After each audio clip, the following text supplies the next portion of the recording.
আসলে আমরা তো কোনো রাজনৈতিক দলের বিরুদ্ধে যুদ্ধ কখনো ঘোষণা করি না।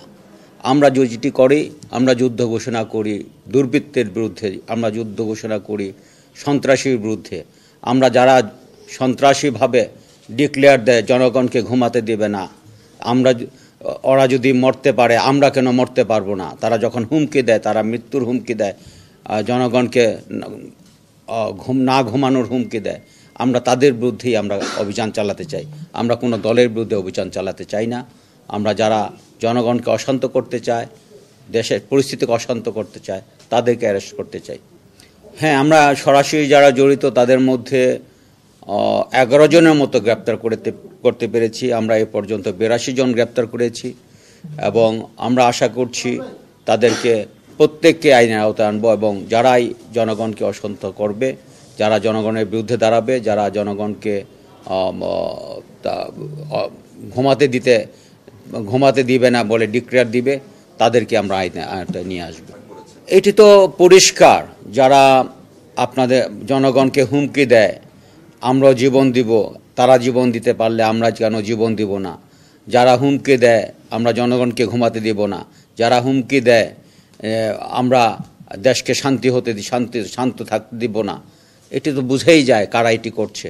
আমরা তাদেরকে চিহ্নিত করছি, অবশ্যই তাদেরকে আমরা আইনের আওতায় আনব। আমাদের এই পর্যন্ত এই ঘটনা নিয়ে 2টি মামলা হয়েছে। একটি মামলা হয়েছে ওই ছেলেদেরকে, ছাত্রদেরকে যখন বাদী হয়ে মামলা করেছে, যাদেরকে 17 জনকে আহত করেছে, ওইটির একটি মামলা হয়েছে। আরেকটি মামলা হয়েছে গুলি ঘটনাকে। বড় নেতারা কোথায় আপনারা নিশ্চয়ই জানেন। বড় নেতারা তো নিশ্চয়ই দেশে আছে বলে আমার কাছে মনে হচ্ছে না। আমাদের কাছে সেই তথ্য নাই। অনেকের কাছে বিভিন্ন তথ্য পাওয়া যাচ্ছে, আমরা খুঁজছি। অনেকে বলে দেশের বাইরে চলে গেছে। এখনও বড় নেতাদের কোথা থেকে তারা এই ভিডিও কনফারেন্স করে, এটি এখন আমরা নিশ্চিত হইনি। এটি নিয়ে ন্যাশনাল পর্যায়ে কাজ করছে, আমরাও খোঁজ নিচ্ছি।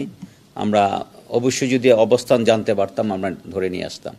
জি, ধন্যবাদ আপনাকে। আপনি মনে হয় জানেন যে হ্যাঁ, যে যারা টায়ার নিচের কর্মী, এবং আমরা উপরে কিছু ধরেছি যে তা না, কিন্তু এই যে নিচের যে কর্মী তারাই গুলি করে, তারাই অগ্নিসংযোগ করে, তারাই মানুষকে অসুস্থ করে, তারাই মানে ফিজিক্যালি তারাই অ্যাটেন্ড করে, ওইটিকেও কখনো মানে অগুরুত্বপূর্ণ ভাবা যাবে না।